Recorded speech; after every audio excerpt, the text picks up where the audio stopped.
Good evening, fans of the SEL. Welcome back to the main stream, the first ever broadcast of the State of the SEL on the main Southeastern Esports League channel. I'm Mr. Bepic, and I am very happy to be bringing you this podcast on the main channel alongside our resident Valorant big brain, Mr. Infernosis. Scotty, my boy, how you doing? You call me Big Brain, which, I mean, obviously now I feel a whole lot better about myself. But I would think typically that'd be the color caster of Dallas and Mick, but I'll take what I can get. I've been working real hard and working the Valorant brain sickle here. It's been in a bit of an icy freeze, though. Collegiate is a mess right now for Valorant. I feel that. Either way, hopefully you know more about Valorant than I do. For those of you that are unfamiliar with State of the SEL, so this was kind of a pet project of mine on my own channel for the last year and some change, actually. It featured guests every week, pretty much. TJ and Dylan were big co-hosts with me as well. We just covered Rocket League, though. But now we are expanding into Valorant as well. Obviously, we do too esports at the SEL. So, Scott, you finally convinced us to get Valorant on the show. So you had better be a big brain. I've got a lot of information. I was an analyst for CVAL, so it's in there. The remnants are inkling, and there's a lot actually to break down shockingly for Valorant. We don't get as many games as Rocket League does. We only get one on stream a week, and they don't get to play nearly as many games, but they do sometimes get a full best of 3. And there was quite a few good ones here this week, and especially so last week. So there's plenty to talk about. And you can see all of our topics there to Scott's left. We got all 8 topics. Introduction right now. We're talking about highlighted matches after that. And then we're keeping the player or team of the week accolade segment from the Rocket League show on the main show. And then we're talking both esports, some SEL news, talk about SEL schools on LAN, and then close things out from there. Pretty easy show. And so we're just kind of playing it by ear. We appreciate you all joining us for the first main broadcast state of the SEL. It feels good to be on the main channel. But Scott, I know we got Valorant stuff to talk about. So should we just dive into the highlighted matches? Yeah, we can go ahead and jump on over to it. The big ones we really want to talk about are some of the important matches that came through. Obviously, Winter Circle on mainstream just this Thursday, or last Thursday, I guess I should say. That was that Cumberland versus JMU game. That was the really important one in Winter Circle. And the match obviously went in favor for Cumberland. It wasn't a really big contest overall. The first map of Ascent turned into a 13-2. I think the second map was a 13-5. Yeah. But one of the big reasons why it was so dominant was because on Ascent, we saw a very different agent selection coming out from JMU. They really wanted to test the waters with that Tejo, but when you have a KO to shut that down as kind of standard in Ascent, it's just not really much you could do. And J-Phone played out of this world on every single map, but Ascent specifically was the solo person locking down A. They basically were a sentinel, and then when it came over to map 2 on Lotus, you can see down there 17-7 with 11 assists, top fragging and technically tying for top assists. Turn it over to Lotus, they basically did the exact same thing. Yeah, Shooter is really darn good, but Shooter joined by a front and having a super solid backline, it's an insurmountable force. It's a brick wall, and J-Phone's dropping 20 kills with 11 assists. They are most undoubtedly the MVP of the year for Cumberland. They're just too strong of a force for their side, and there was really no major competition that JMU could bring to the table because they needed to kind of work different stratagems, and they were really caught off guard by just how willing J-Phone was willing to take map control. You turn that around over to our side in the LCQ, the story kind of changes a little bit. UTC versus GME was another 2-0 game. GME is one of those teams that almost felt like they got maybe snuffed out of Tier 1. A lot of teams probably come with that opinion. They got snuffed out of Tier 1, but their matchup was very good. They brought a new composition as well for their initiator utility. It was one of the ones where you kind of look at it, you're saying, we really want to have that effective force. And it worked really well for them. They stuck to the status quo with the Clove, a lot of value on Icebox, and shockingly enough, they hit B site more often than they hit A, which is not as you would expect for that map offensively. And UTC to the second half just didn't have a way to cover because they did not bring a controller. They had a Viper, which I guess you could argue, but the smokes just weren't really there, and Sightlands are really hard to dismantle. It ultimately turned into an Icebox game. There was a 13-7 in the second map on Fracture. Single-handedly the best offensive performance on Fracture I've ever seen, especially out of a team like GMU. Their post plants were disgustingly strong, and it was turning rounds and where it's like you're looking at a 3v5, they're getting retaken upon as the 3, and all 3 players are still left because they tore through every single player without ever having to peek out from their initial angles. It was a very decisive force. And the Niner versus Charlotte was a great game. These are an A team versus a B team, right, for their program, or for their school, I guess I should state, with them. They're really happy with it. You obviously can see Rudo switch in for their side and be like, hey, I'm only play on Raze maps, which you love to see. They lost map 1, shockingly, Charlotte did. But map 2 and map 3 looked a whole lot better. Dominated. Jay was super good in the Neon for Niner, but just really couldn't get the rest of the team. Wasn't the wow factor they had. 30-15, by the way, on Haven. They still lost 13-9. It was it should have been a whole lot closer, but ultimately didn't turn into as good of a game as it could have been. But map 2 and map 3 were so darn good. But both Charlotte and Niner, I don't know if it's a school thing here, Blake, both of them need to learn that they don't have to beat their head against a brick wall and do the same exact thing over and over and over again, 5 rounds in a row, because there was a period of time where Charlotte was behind 6 rounds and came back in the second half on Lotus, purely because they did the exact same thing over and over again and were just being torn apart by Niner. Thankfully, the second half for them panned out a whole lot better. We got to see game 3, and game 3 obviously panned into their favors. Haven was super crazy, super close game overall, but you had to find a victor, and the ISO that was being a little bit slow turned into such a solid utility player. And then you had, I believe it was C's, who was doing super solid on the Yoru, basically being an initiator like C's tends to be. But the value they were finding, it turned into this duelist diff, despite the fact that the duelist of Jay was 30 kills up, having the double duelist and using them as a utility player because ISO got that major buff. The Neon just felt a lot less versatile with the nerfs. If this was old Neon, I 100% Niner Esports would have won that game.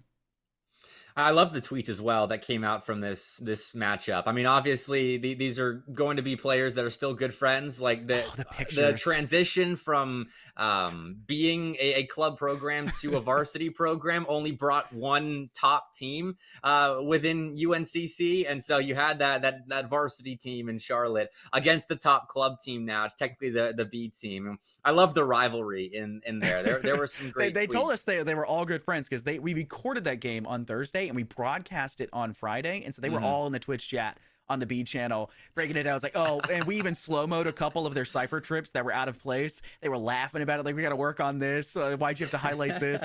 They love each other to death. They're 100% great, players against each other. I hope they don't have to face each other in the first round of playoffs, but we will have to see because of the way we're working that. We'll break that down later. I mean, talking about the JMU Cumberland matchup, I know you covered that first, but that right there, I mean, as dominant as Cumberland looked in that series, I'm getting kind of concerned. We're going to have some Cumberland domination this spring with them winning Rocket League and Valorant, with them beating a really good James Madison squad like that. Yeah, that's arguably the second best team here in the SEL. The only other argument we can make for Valorant would be like UGA Black or Texas State, right? As the tier one teams you look at. And Texas State loses to JMU. They lost in CVAL, right? So there's precedent for that game. And then there's also precedent now in SEL where UGA Black loses to JMU. So with as dominant as a victory as this game turned into, the UGA Black versus Cumberland game should have some good implications, but I actually think that one already got played in winners. I think there was one that got played early, and Cumberland's sweeping through the upper side of tier one. Their winner's circle playoff bracket is they are a historic team in an already historic program. This may be the best they've ever been. A 13-6 and a 13-4 in that Cumberland UGA Black series. So another fairly one-sided matchup there. But we'll move on to Rocket League now, since these are just highlights. We'll go deeper later on in the show and into these results. But in Rocket League, we're in the middle of our last chance qualifier at the moment as well. And I mean in the middle of it. We just started this past week, although it feels like the LCQ's been going on for a couple of weeks now, though. These two teams played their round two matchups against each other. One of the biggest matches of the LCQ, Kennesaw State B and East Tennessee State. It's the uprising KSUB TNT playing with Dylan and Shady against the reigning runner-ups of the fall semester. And East Tennessee State, they've really been struggling. They made tier one at the start of the Rocket League season, and they have not looked like themselves. Had to play in the LCQ and then got beat. Went down 0-2 at the start of this series and did well to fight back and get to game 5, but they still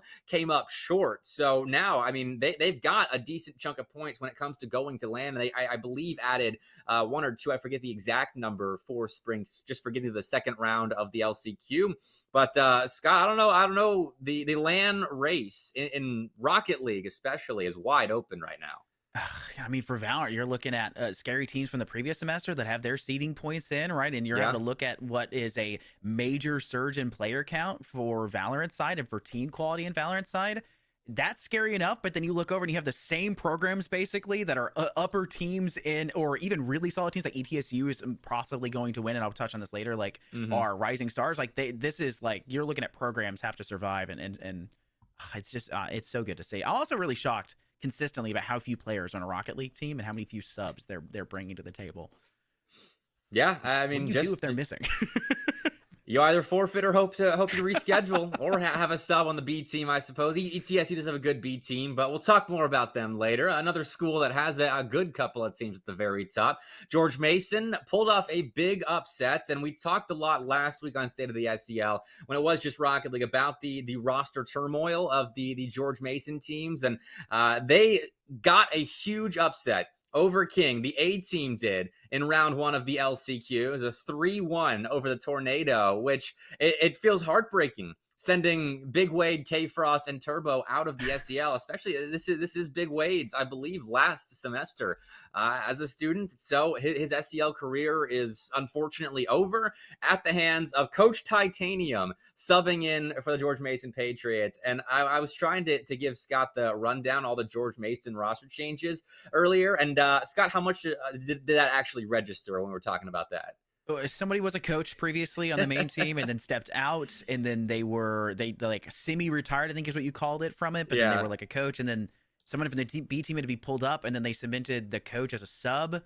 and then George Mason absolutely whooped UTC. Oh, that was Valorant. Not much truly held over. You Yeah. broke it down. You honestly did the whole segment for highlights in our pre-show, and I was still just enamored. I wasn't asking even to see if you had remembered it, just to show off that to the outsider, like George Mason's rosters this semester have been insane. And I know T-Han's in chat right now, so yeah, he's saying we're winning, and that they'll take that. They'll take that. And so we have a George Mason civil war that's happening in the last chance qualifier this week, as they'll be playing each other on Wednesday. So that's the highlight from LCQ so far for Rocket League. But we do need to move on to our accolades. Scott and I have picked out a couple of players and a couple of teams to talk about, and I think we'll go back to Valorant, start with them first. All right, now this is probably no surprise to anyone who watched the broadcast game on Thursday and was hearing the just sheer amount of pad statting that was going on for JPhone throughout that game for Cumberland. But the player of the week absolutely has to go to them, even though I broadcast here for the SEL on B stream and A stream on Saturday. Like, we broadcast a lot of games and series this past week. They were easily the most valuable player probably in collegiate for the entire week, and that's probably not a weird stat to say for them on a consistent level, just considering how good they are. I don't know what's in the water over there for Cumberland, but you could really pick at anybody. But when you have somebody with that big of a difference and was that big of a difference maker, it's 100% of the time it's just going to be JPhone. As a Vice, they were playing for map control like no other. They were in every corner you could possibly ever imagine. It was like you're seeing demons in every single direction, and there's just no answer that JMU could bring to the table. And then that brings us over to who our team of the week is. And I had options. Great game out of UAH and a full map 3 map, hurler against UGA Red, and a big recovery, and a 3 Sentinel comp being brought out again. That was that one was where a lot of teams were in the chats like, I actually have to steal this composition. This is insane. They won every attacking round but one, which is wow, actually insane. But I have to give the nod for team of the week over to GMU, because that's not often you see a map like Fracture, and when you do, it's easy to see teams struggle on it or really just be a mid-off across both sides. Maybe you could argue that for UTC. I don't want to give them any dregs, any more harp than they already got after the loss, but GMU, the sheer performance they gave on their offensive side, how dominant they performed, a 10-2 half, and then immediately jumping into the second half with 3 in a row to just end it. That map alone would give them team of the week, but you add in the already good map 1, yeah, it's going to go to GMU for Val. All right, so we're keeping up that theme of propping up George Mason this week, apparently, because within Rocket League, my player of the week is Titanium. The coach, former A player that kind of soft retired, became the coach of the A team, heroically came back and led George Mason to a victory over King 3-1, and now they're kind of in a prime position to qualify for playoffs, as they just have to beat their B team and then one of the James Madison or Clemson B teams to get to the top 12 of the SEL this spring. So Titanium is my player of the week for Rocket League. And then I've got a team of the week as well to shout out, and it's Florida Atlantic. They played last night on my stream, so it's a little bit of recency bias, but they took down Kentucky 3-1 in a revenge match, because if you watched the main SEL channel for Rocket League 2 weeks ago, you watched the mess that was Kentucky versus FAU. It went to Game 5. Kentucky ended up winning, topping their group, going 7-0 through the group stage. And then they get each other again in the last chance qualifier. And matchup last night, and FAU looked so much better, so improved as compared to their performance in that last Kentucky series. And they beat down on Kentucky, put up something like 20-something goals on them in 4 games. It was crazy how good FAU looked. And now they've got a great path to playoffs with Kentucky B as their next opponent, and the winner of Auburn Navy and UAH Blue. So FAU is my team of the week. Yeah, I mean, we kind of dogged on Space Captain a little bit in the pre-show when we were talking about this. Yeah. You said he's been talking behind the scenes like this isn't the best they've been in a while, but like that doesn't matter. There's some really good teams all across like Rocket League that even like names that I can recognize straight from the end. Now I didn't recognize Titanium, so maybe that's because they had soft retired by the time that I started paying attention to it again. But man, looking over at Rocket League and already seeing just how ridiculous it looks and how continuously ridiculous it is, it makes me want to like reach out to the teams and almost like poach them, like to bring them over to Valorant, because we don't have FAU as far as I'm aware. Like, I haven't seen FAU in a while. They haven't been able to scream at me, so like I would love to have like more Valorant presence from these Rocket League teams and maybe steal the limelight from them to a better esport. But that's an argument we Wow. can make about a million times to one. There's Already about a starting million that. The points to first show on make the main for channel. Now Rocket you're League. starting that. I do it every week anyways, and we're exiting. Join us next week for more real action on Thursdays and Rocket League on Wednesdays. Like, it's just the status quo of the SEL at this point. All right. Well, anyway, let's talk more about Rocket League. It's what we've got set up next on the docket. So let's dive into the last chance qualifier here. I believe that's first up in our Rocket League discussion, because all teams left except for Kennesaw State B have to win 2 more series and they qualify for playoffs. So I wanted to break down the LCQ bubbles that we've got. 4 teams in each pool. 1 team gets out with the playoff spots. And I've already kind of talked about the George Mason path to the playoffs, and I definitely think that A team has the best shot than compared to most teams in the LCQ at the moment, as they just got to beat their B team, because that is a good B team. Jasnon and his boys have been terrifying. I mean, we watched them beat down on Arkansas Red, the Arkansas B team on the main channel. It was a 3-0 in favor of the George Mason Academy team on the main channel last week. So that could be a good little civil war.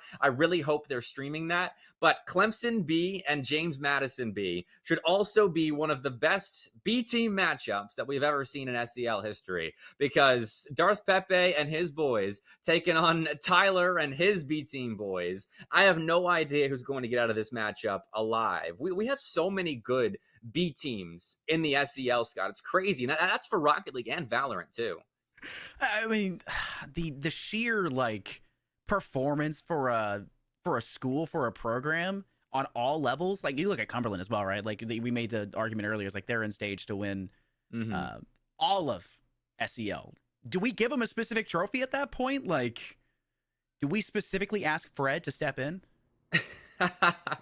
to prevent Cumberland from winning budget? everything? Do we just like, do we have to prepare 2 trophies and return 1 if they don't win it? Like, just preemptively give it to Cumberland? That probably wouldn't we'll actually look just good. melt down both first place trophies and create 1 big trophy. I doubt they would like that either. They probably want to fill up their trophy case, but hopefully someone does step up and take them down. Not because like we're biased against Cumberland, but like right now they are such heavy favorites in both esports. Like, not in the last chance qualifier. They're sitting pretty in winner's circle right now. We need someone to step up. Honestly, we're used to that though. I mean, Valor was like that for a very long time, where we had teams that when we first started, it was like Rocket League team programs. We look over and be like, okay, we know they're really good here, and they're like pretty darn good for Valorant. But then you look at like the best teams in CVAL, and a lot of them don't have good Rocket League programs. A lot of them don't have good other esports. Like, besides like Smash, I think a couple have found like really good Smash teams. But Cumberland's like the one enigma. They're good in everything. I don't know what's in the water. J-Phone's been drinking it, but they're good at everything. All right. Well, I think we should stay with the last chance qualifier here. We still do have the bracket up on screen. No Cumberland in this, but still really good teams. I mean, Kennesaw State B, after their win over East Tennessee State in Game 5, now take on the winner of Clemson and Oklahoma. Two blue blood SEL schools as well. They've been around since season 0. One of, I think, 4 or 5 schools that have played in every single possible semester of the Southeastern Esports League. So shout out Oklahoma and Clemson.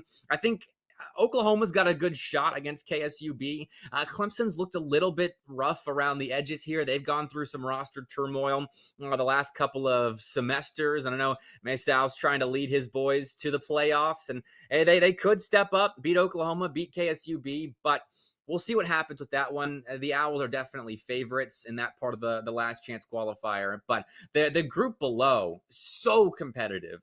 Alabama, Louisiana, UT Arlington, and UTD JV. I could probably hear out any argument for any of these teams making it out. It is so tight in this one division of the LCQ. And by I think the end of the night Wednesday, we will have an answer as to who makes it out of there. I don't think we're going to get any reschedules in that portion of the LCQ. So there's no telling. I don't even want to make a prediction because I don't know who's going to make it out of there. So if those matches are being streamed somewhere, they won't be on the main SEL channel, unfortunately, as they're not all playing at 7 or 8 Central Time. Definitely go check those out or convince the players to stream them for us. But bottom side of the LCQ, this is where our stream matches are going to be. FAU and Kentucky B, that one's not streamed, but Auburn and UAH will be on the main channel, and then we're going to stick with the winner of that. Should we still need to iron out the confirm that Kentucky B can play at 8 Central Time, but we should be getting the winner of those two matches on stream, Scott. I know you'll be watching with the UAH and Auburn ties. I'm pretty sure I'm casting it, actually. Oh, yeah. I'm pretty sure I'm subbing in tomorrow. So if it's yeah, on no mainstream, TJ. Sorry, everyone. So I'm pretty sure I have to cast that, which, there's a bias here because, I'm from one and I live in the other one. So it equals out at the end of the day, right? Yeah, yeah, that should balance out. I know I saw you with an Auburn hat on at one point on a broadcast. Is that right? Yep. You've been biased towards Auburn on a big broadcast. Yeah, and it was a UGA game, and like they hate each other, right? Like SEC, like they hate each other. So like that we had to bring in a UGA caster to step in on map 3 to equalize the bias between the two. And it was a UAH versus Georgia game. Why did they let me broadcast that at all? That was truly like I try to stay as impartial as I possibly can. All right, I felt like I did a good job, but it's really hard sometimes at esports to stay impassive, especially when both teams make a lot of mistakes. It just turns into digging too hard into one or the other. Yeah, I feel you, especially when Auburn's playing. I feel like I dig into Auburn way too much when they're playing because, like, even way back in the SEL days, but before we got this big when we broadcast Auburn, I'd be so nervous cheering for my guys and trying not to show it on broadcast. And I'll try and do the same on Wednesday because I love the UAH boys as well. But that'll be a fun stream match. It's an intra-state rivalry matchup within Rocket League in single elim as well. Winner of course gets FAU or Kentucky B. But winner's circle, let's break that down real fast. Not a ton of action in the winner's circle so far, but within the top 4, Cumberland is still really good, 6-0 so far, and Bruton Parker and UT Dallas, the only two teams that have played outside of a Cumberland series. Cumberland went 2-0 against the BPC teams, and we're still waiting on results between them and UT Dallas, but UTD came up short in Game 5 against Bruton Parker. And so Bruton Parker is kind of still cementing themselves as the number 2 overall team in Rocket League, but they've got challengers, and I'm glad to see it because UTD, they started out 0-2 in groups, went on a tear to get top 2 in their group, and now they're taking Bruton Parker to Game 5. That's going to be a threat. UTD is going to be a terrifying roster to face off against in playoffs. I'm excited to see if they can make a run to LAN after not playing in the fall. They'd have to rack up points, but then not a ton of action in that winner's circle group. So we'll talk about the other one now as well, because this is where the action is right now. There's one series actually being played live on the Gamecock Esports channel as South Carolina and JMU are playing as we speak. And actually South Carolina is about to win. There's 2 minutes left in Game 4 with South Carolina up 2-1 over James Madison, which I did not see coming. But we will keep looking at winner's circle matches. I think we've switched. Our producer's he's just gone ahead here. He's gone trying to rogue move you on along, us. Blake. Well, we're running behind schedule, fair enough. So I won't spend too much time on it. But South Carolina's looking good right now. If they beat JMU, they've beaten Florida Southern as well. And if they can exercise their demons, they're like 1-8 against Florida since August, something like that. It's absurd. Then maybe South Carolina end up topping their group, but James Madison beating Florida Southern, it's a good result for them as well. And we're waiting on results this week to really shape out how this winner's circle group will finish. But we can move to Valorant. Look, I know I think Shaka wants us to move to Valorant, so I suppose we can if Scott, you're ready. Yeah, we can be as ready as can be. Valorant's a lot of the same things over here. We'll start with the winner's side, though, and we'll try to break it down top to bottom because we do have some talks to do about our rising stars because I know we haven't covered them very much so far throughout the Valorant season. There's been way too many really big contending playoff-like matches and broadcasts throughout the entirety of the season, so we're trying to give some love across the board. But as for our side of our winner's circle, it's pretty much set in stone what it's going to look like and what players are going to pan out to be. The expectation is once that Cumberland's just just going to take everything. But there's been a lot of forfeits. And Cumberland actually was at the end of one of those forfeits, or technically the team that forfeited in the first round of Winter Circle. That was against Texas State, so their head-to-head could obviously be something for contention. But if they lose out here in their final game against JMU, which there is precedent for, they actually lost in Champs Group 5 or 4 under CVAL. I can quickly go check that here again as I have that still up for my side. That was CVAL Champ Round 5. They faced off, and it was a 2-0 victory for JMU. When I talked to Darby previously about that, they weren't too worried about that matchup for it. It was just them looking to Cumberland. It was a 13-5 on Haven, and it was a 14-12 overtime game on Lotus for JMU.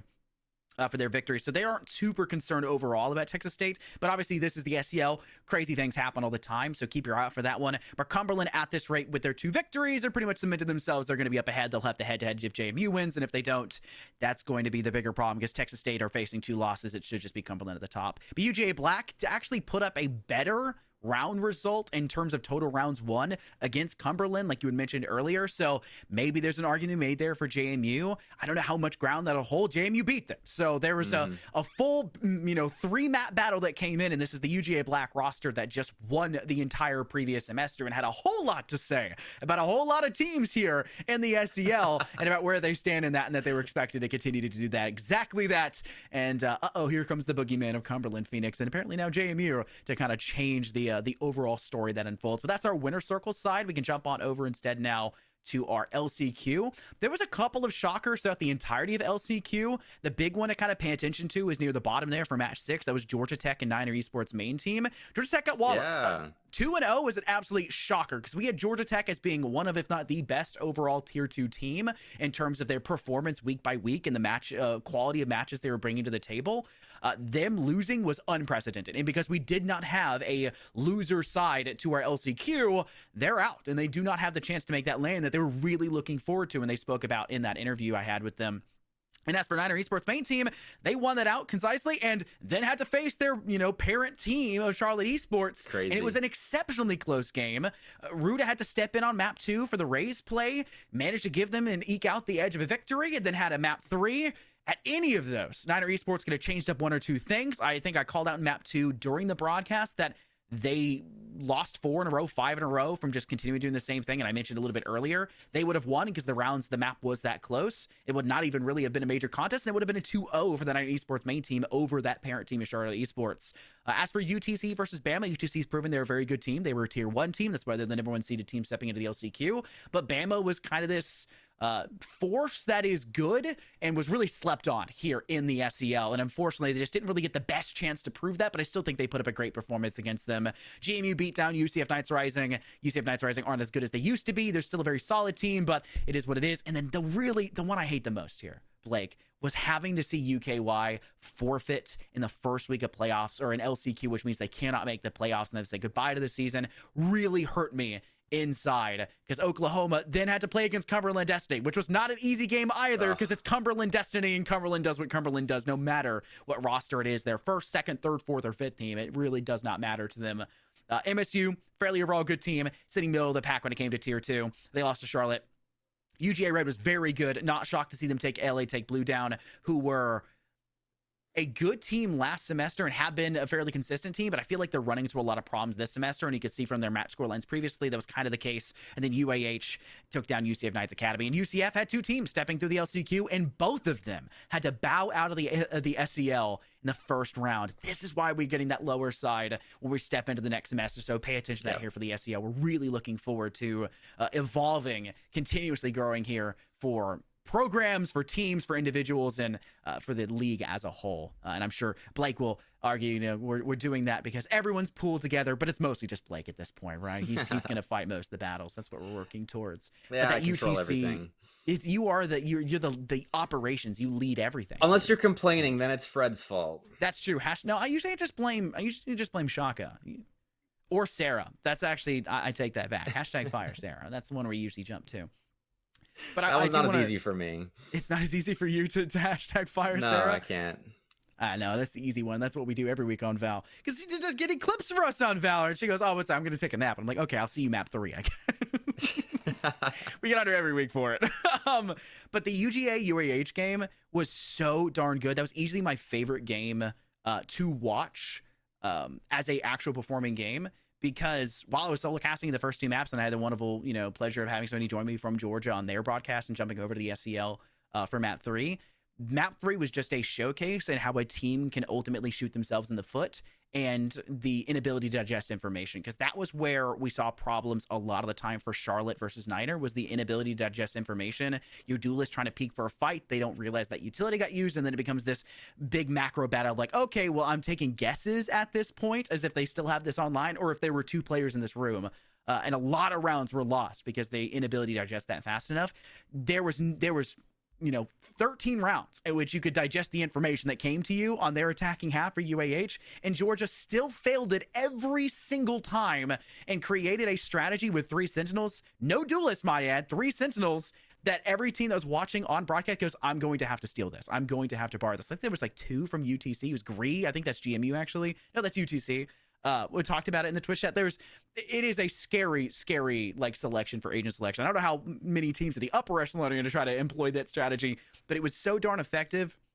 I think there's too much value for it on top. And then that leads us to our staging for playoff and how playoffs is going to work for Valorant, because if you look at it in the 2 directions we have directly from League OS, there's the way to seed it from the standings tab when you click on that, which is good. It's plenty fine. But the issue is it leads to 2 immediate back-to-back matchups, UAH versus UGA Red, and then also Charlotte versus Niner. You look at the other direction where you stake winning first as the most important matter, and then seed amongst those winners and then losers to find where they play in playoffs. You then still run into teams facing off against each other with really no say about it. Be UAH versus UGA Red again. Yeah. And so we wanted to try to change things up. So we employed, Rocket League's old stratagem? Same one, where it's a draft format. One? Yeah, we're innovating over here. We're stealing everything from Rocket League at this point. We're going to start stealing the teams as well. You better watch out. And I have the notes here for it because it's fairly wordy, as Fred loves to word things in a very elongated fashion.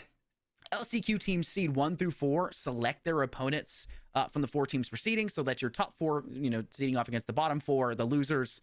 They'll seed them however they want to face them sequentially. And then the first place team, which I believe technically is Charlotte, I think it's actually maybe GMU based on the standings listed under League OS. They will pick their 1 through 4. It's not Cumberland Phoenix or Destiny. It's not Cumberland. LCQ 1 through 4, Shaka. It's different. It's not Pro LCQ. It's LCQ seeds 1 through 4 select their opponents. He's in my head right now. I feel like I'm going crazy. It's the first 4 in LCQ that select their opponents, whoever the order they want. Whatever GMU picks, if they go, okay, we want to face, Niner Esports main team. Well, then if Charlotte goes, we want a Niner Esports main team, they got to go to their second team option instead, right? It follows in that order, and we'll reach out to those teams. We'll get them selected, and that's how our playoffs are going to pan out for Valorant. So something very new and very different, and probably very new for a lot of Valorant programs as a whole, because I don't think any other league has done that for Valorant as far as I'm aware. We usually stay tried and true to like the numbers game, but we didn't feel the numbers game was a good evaluation for this semester. And we're obviously going to change things up heading into the next. And then the most important part of the day, rising stars for Valorant, because we have not gotten to see literally any of them. There's a couple highlight teams to keep an eye out for, but the big one that we're keeping an eye out for is the one we're actually going to have on broadcast this week, Thursday. That's Match 11, East Tennessee State University, which you had a lot to talk about for Rocket League, facing off against USC. And this is a team where we just highlighted UAH. UAH's captain reached out to me and said, this is actually a ridiculously scary team. Like both of them. They both gave us a massive run for our money.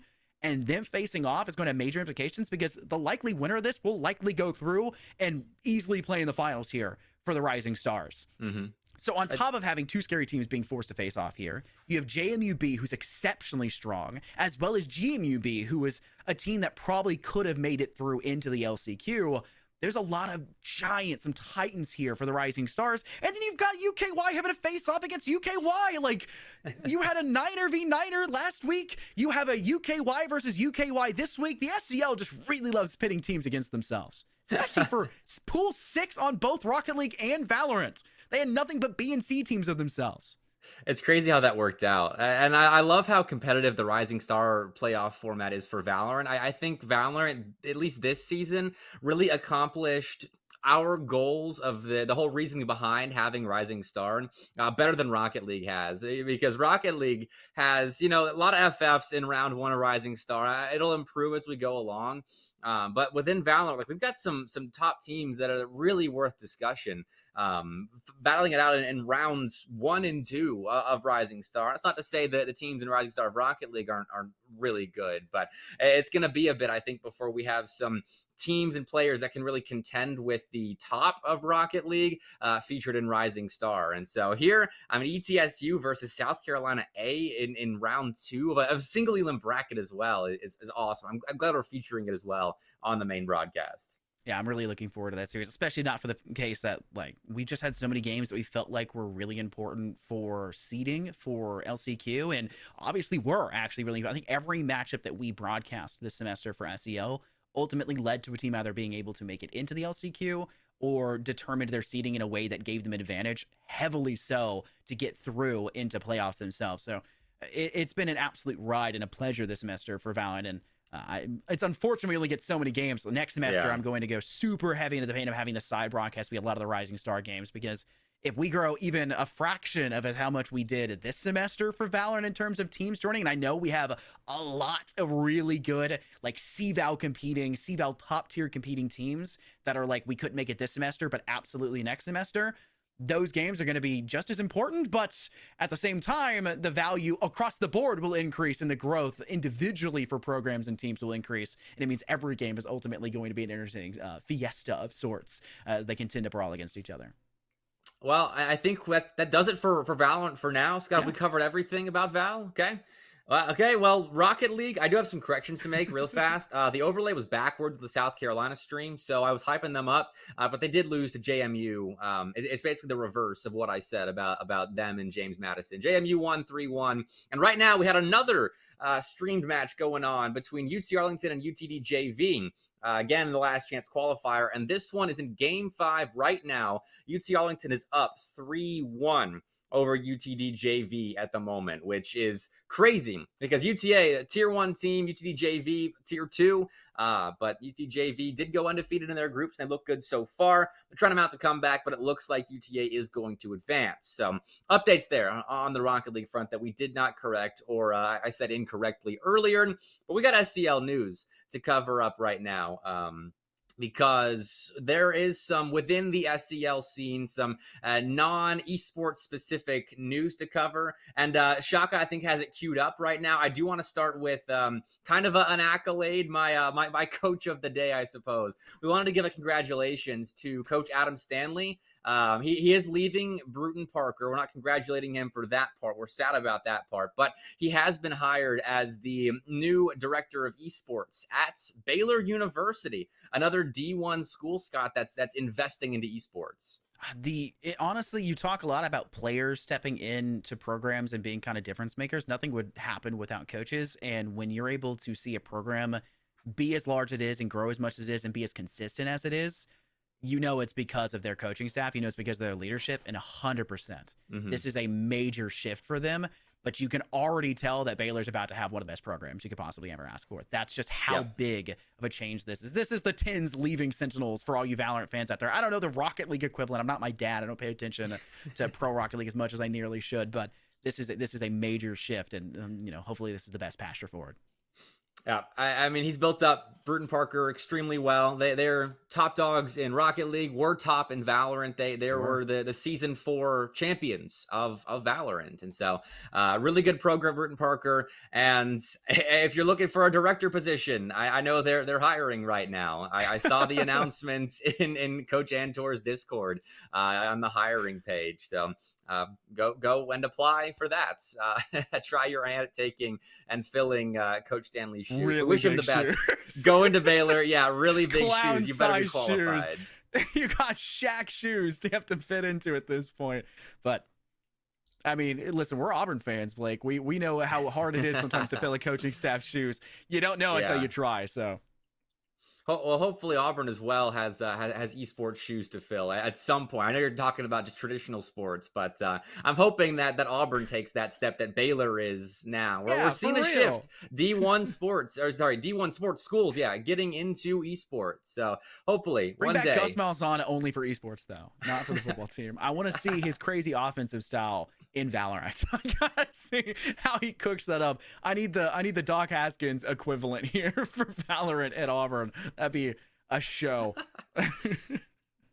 Maybe one day we'll get the Gus bus for esports, but not right now. Though we do have more SEL news to cover. I don't know if you all, hopefully you did see Fred's announcement recently, but the SEL is expanding into high school esports. We're starting to build up that section of competition, create a pipeline from high school Rocket League and Valorant to collegiate Rocket League and Valorant. So we're really excited to be starting this. It's a natural expansion for the league, considering our presence in the collegiate scene already, just to have that proximity for high school competition to collegiate competition. So if you want to get involved with that, if you have ties to the high school esports scene, please shoot me or Fred a DM, because we are looking for as much help as we can get. We have a big pool of contacts we've already reached out to. We're building off of that, but anyone that wants to lend a hand with us expanding into high school, we'll take it. And I mean, Scott, I know we're excited to get high school Valorant, high school Rocket League involved in the SEL. I know you're excited to be calling the step before collegiate esports, but talk about your thoughts on that. I've been fighting for high school level like SEL play for multiple years now for the SEL. That was one of the first things that I was fighting for here. As an org or a league, right, as a program, a company, even, right, like high school players, like it's that next step for collegiate, because it is the step to collegiate, right? So it's weird how esports tends to work kind of backwards for leadership to step through and start to acknowledge, but had to go pro to then collegiate to then high school, which is kind of the opposite you'd expect in return for like, mainstay sports, of it being like, well, you start playing when you're young and you build up to eventually be pro. It feels a little bit different, feels a little bit backwards, but high school has always been that big thing, that big facility, the big leadership. I know my life would have changed. I know TJ talks about all the time about he was in esports in high school, and like that was a thing for him. I would have done anything to be capable of having that. I was already a part of nearly every sport I could possibly contend with in high school. If I was able to add esports, I would have dropped all of them in a heartbeat. Would never have competed in, competitive marching, never have done soccer, never have swam year round, never have done any of it. I would have 100% committed and failed inevitably because I'm not a great gamer, but would have absolutely given everything in the world to do that. And being able to provide that for somebody is honestly the most fulfilling thing you could possibly ask for in the esports scene, as somebody who, helps run esports as a whole and participates to, have these people given experience. You talk about LANs all the time, Blake, and we'll talk about more about LANs in a little bit. That's honestly the big thing, giving these players a memory that they can look back on.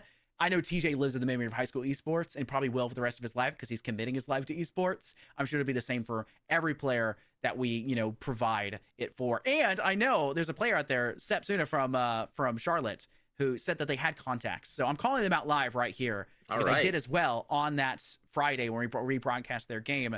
Reach out to Blake here, to my side, get their information, because they said they knew a couple of them in their region that were fairly active. I don't know if we already have their information, but they didn't reach out to me this weekend, so I'm forcing you right now, reach out to Blake.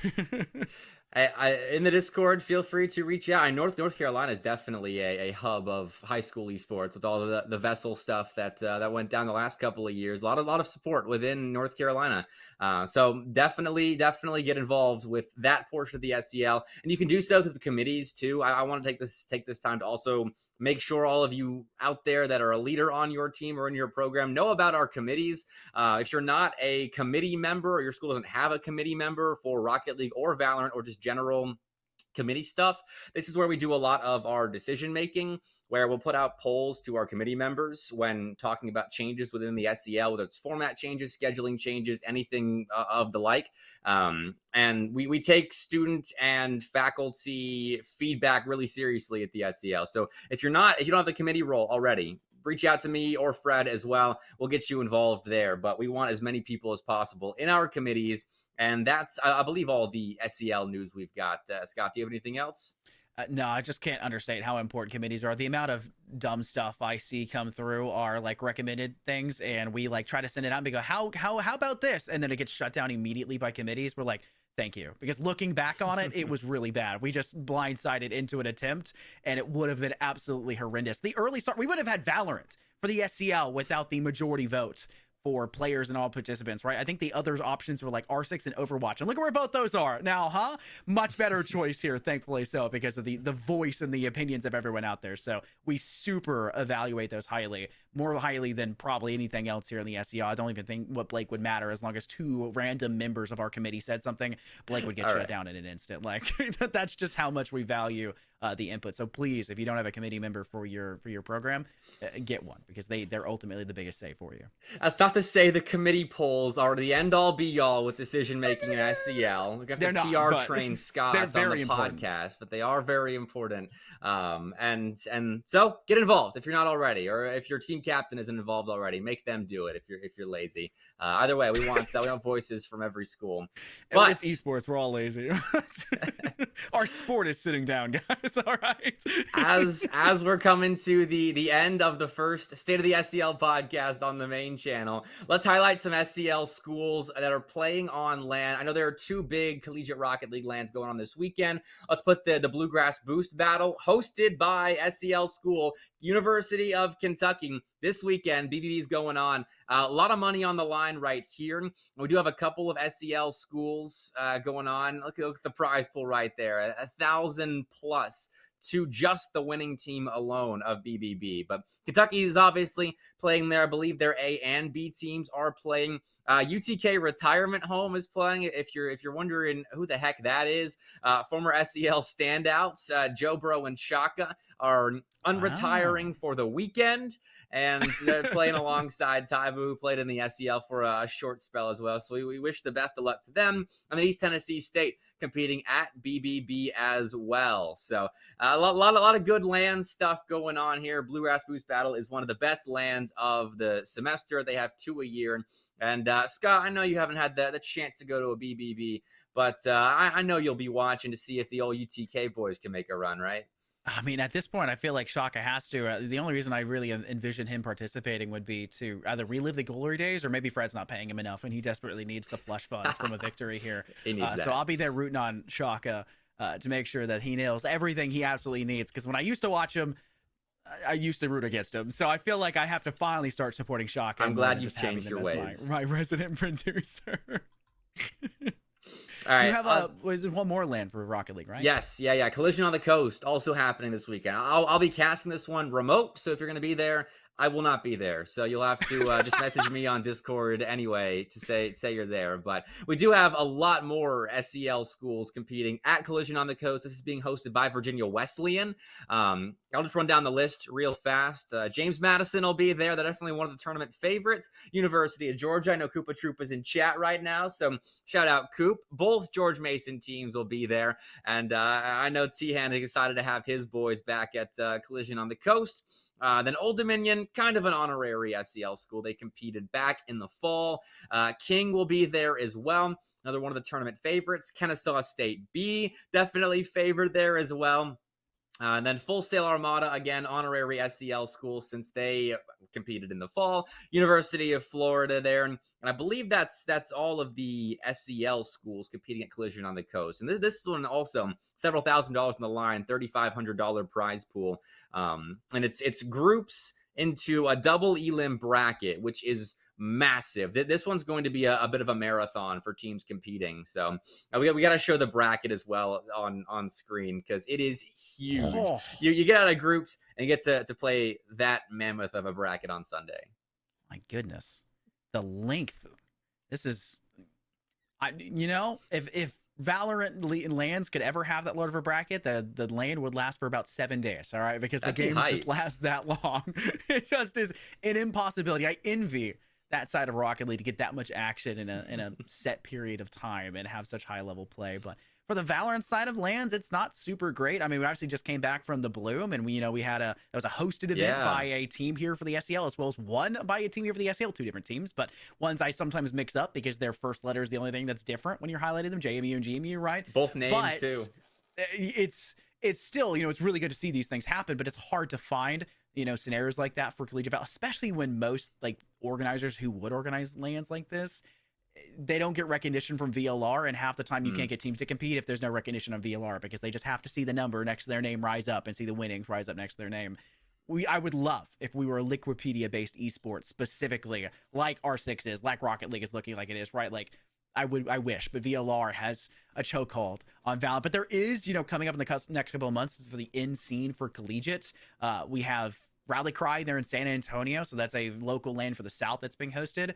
It's not a Southern-based thing. It's I think NECC is feeding into it, and EGF is feeding into it. Okay. So you have a lot of really good competition across those that can compete at a really high level. And then you have CVAL for themselves. And we know we have a couple CVAL teams that have competed and teams that, were in the opens as well as the closed. The only one I think really has a great shot at getting to there because the way that the South side has competed overall would be Cumberland, since JMU got knocked out in round 2 of our lower bracket. I think we already showed that, but they got knocked down in round 2 of the lower bracket, and then Cumberland as well.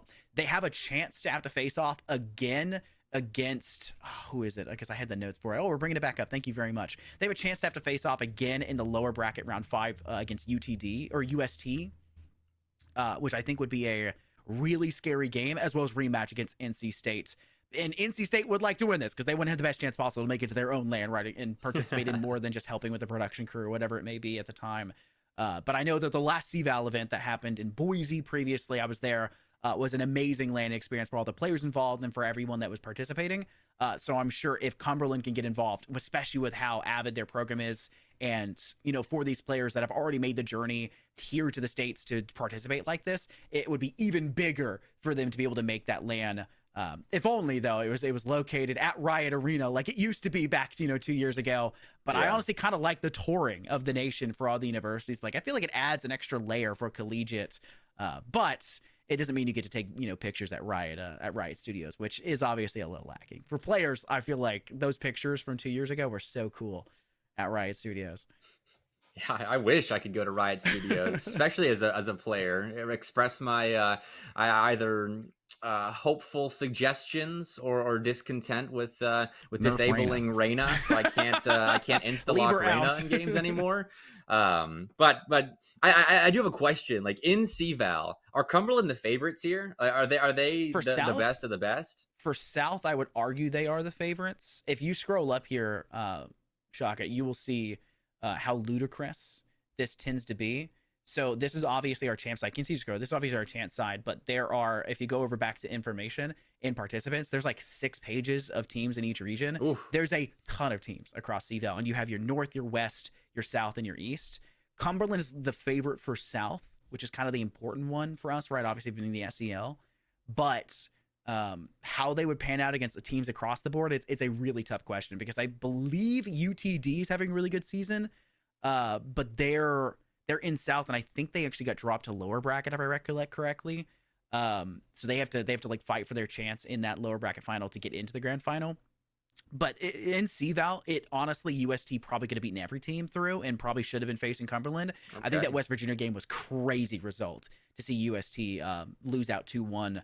But in a best of 5, it is literally anyone's game. Cumberland could be the Cumberland Phoenix could be the favorite going into it, but it could end 3-0 for whatever team makes it through. It's just how monstrous that level, like high level play, has to be. But I think South is considered the weakest region, which we have to fix. Cumberland has to fix that. Cumberland has been the facilitator for Valorant for this region, and they have to prove themselves here desperately. Though Tamu would step in, but Tamu's considered Tamu's not considered South. They're considered Central, I think is what the region is called. If it's not West, I can't remember exactly. They're a different region. Okay, I'm learning about CVAL right now. No, Tamu's right there. Sorry, it's a different team. Who am I thinking of? Why am I thinking of UTD? I'm blanking. UTD's here too. I was just looking at this. UTD is down there. Who is I thinking of? It's not UTD. It's UT. I'll have to go look later. I'll break it down later. We're bringing it up. We have this every week now, so there'll be plenty of chances to continue to address how CVAL is panning out. But this is obviously for Cumberland a very big thing for them. Hey, well, go Cumberland. Support the SEL well with CVAL. Like, we go to the lower bracket too. Again, of this bracket, do we have any SEL schools left alive in lowers? No, unfortunately. Maybe one day we'll get NC State and UST I know we fought for Tamu. I think they actually said that they were planning on coming next semester. That was one of the teams, if I recollect correctly. They said they just couldn't do this semester, but could do next semester. I don't know. I'm actually going to be like reaching out to like every team I see in this list and being like, yeah, take my number, take my card. Here's my, I'm gonna have to make a card, but like, get my information. The SEO would absolutely love to have you. Whatever it West is takes. horrible, Chicken Joe. Yes, West is very bad. All right, a West stray just to close out the show, because that is all we've They've got. just fallen apart. Hawaii used to be the best team of all time ever, and then they performed horrendously for 2 semesters in a row, and then they fell apart. Like, they're pretty bad right now. Hawaii. No better way to end like an Eastern-ish based esports podcast than to slight the West. That's perfect. But that brings us to the conclusion of the first State of the SEL podcast on the main channel. So hopefully you did enjoy. We're doing this every Tuesday, 7 Central Time, just like this one, until the end of the season. So yeah, hopefully you had a good time. Scott, did you have a good time? I did have a good time. Now, we were told to keep it between 45 minutes and an hour. We did pretty good. How did we do? Well, we started 10 minutes late, so I think about an hour. like about 55 minutes right now. Yeah. Not too shabby. Look at know. us go. We were able to stay within Fred's parameters here. So yeah, it's already a big W for the first podcast. Make sure you are following the SEL on all platforms, Esports SEL on Twitter, Twitch. I think Sarah always wants me to plug the TikTok as well. So on TikTok too. I assume we post good things there. I don't actually have a TikTok account, so I trust Sarah and what she posts. But yeah, W's in chat. Well done, everybody.